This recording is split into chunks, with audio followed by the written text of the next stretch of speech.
శ్రీకాళహస్తి విషయంలో త్వరగా సమస్యను పరిష్కరించుకోకపోతే తెలుగుదేశం జనసేనల మధ్య విభేదాన్ని పతాక స్థాయికి తీసుకెళ్లే ప్రయత్నం సోషల్ మీడియా ద్వారానే జరుగుతుంది.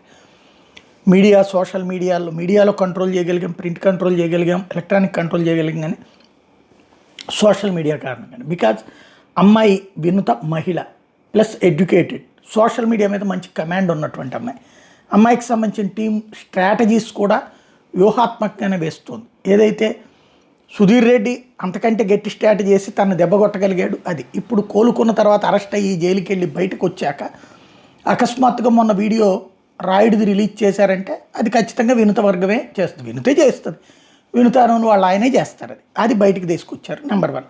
తద్వారా అసలు ఏం జరిగింది అన్నది పబ్లిక్ క్లారిటీ వచ్చేసింది. ప్రతి జనసేన కార్యకర్త రాష్ట్రంలో ఉన్న వాళ్ళందరికీ కూడా అది స్పష్టత వచ్చింది. కాబట్టి రగులుతారా రగలట్లేదా అన్నటువంటిది, పవన్ కళ్యాణ్ రెచ్చిపోతే రగులుతారు తప్పించి మిగతా టైంలో వాళ్ళు కూల్గానే ఆలోచిస్తారు. లేకపోతే పవన్ కళ్యాణ్ చూసుకుంటాడులే, ఎప్పటికైనా న్యాయం చేస్తాడులే అనే రూట్లో ఉంటారు కాబట్టి ఆగిపోతుంది. అయితే ఈలోగా సుధీర్ రెడ్డి ఏదైతే నాకు ఏ హెల్ప్ చేయలేదన్నటువంటి దాన్ని, పార్టీకి ప్రచారం చేయలేదు కూటమికి అన్నటువంటి దానికి వినుత టీం ఆల్రెడీ సోషల్ మీడియాలో ఒక ప్రచారాన్ని చూపెట్టింది. ఆ రోజున సభలో ఏదైతే చంద్రబాబు గారు వీళ్ళందరూ పాల్గొన్న సభలో ఆయన్ని గెలిపిస్తే నేను కష్టపడతాను మీ అందరి తరఫున ఉన్నటువంటి స్టేట్మెంట్ అట్లా చేస్తుంది. అంటే లేదు, అది పక్కన పెట్టేస్తే ఇద్దరి మధ్యన స్పర్ధలు అట్లాగే ఉంది.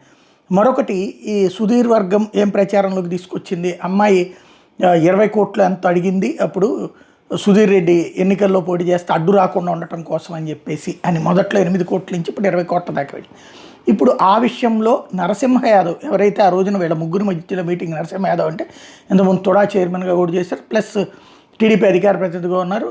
యాదవ్ సామాజిక వర్గం నుంచి తనే టికెట్ తిరుపతి దాచిస్తే అతనికి మిస్ అయినటువంటి సందర్భం, ఇప్పటిదాకా ఇవ్వనటువంటి సందర్భం, ఆర్థిక కాన్సెప్ట్. బట్ ఆయన తెలుగుదేశం వీర కార్యకర్త, తనతో మాట్లాడి ఏరన్నా నేను ఇట్లా అన్న ఆ రోజు నేను డబ్బులు అడిగాను, డిమాండ్ చేశాను, మీరే కదా మీటింగ్లో ఉన్నది అన్నటువంటి కాన్సెప్ట్ చూస్తే బెబ్బే అదేం లేదమ్మా అని చెప్పినటువంటిది ఈమె రికార్డు చేసి ఇది రిలీజ్ చేయించి ఇప్పుడు బయటికి రిలీజ్ చేసింది. తద్వారా ఏదైతే బొజ్జలు సుధీర్ రెడ్డి చెప్పే వాదనల్ని తోసిపుచ్చుతూ అతను అన్ని అబద్ధాలు చెప్తున్నాడు, ఈమెని విక్టిమ్ని చేశాడు అన్నటువంటి దాన్ని ప్రచారం చేయడంలో సక్సెస్ అవుతుంది వినుత. మరి ఏం చేస్తారో చూడాలి వీళ్ళు.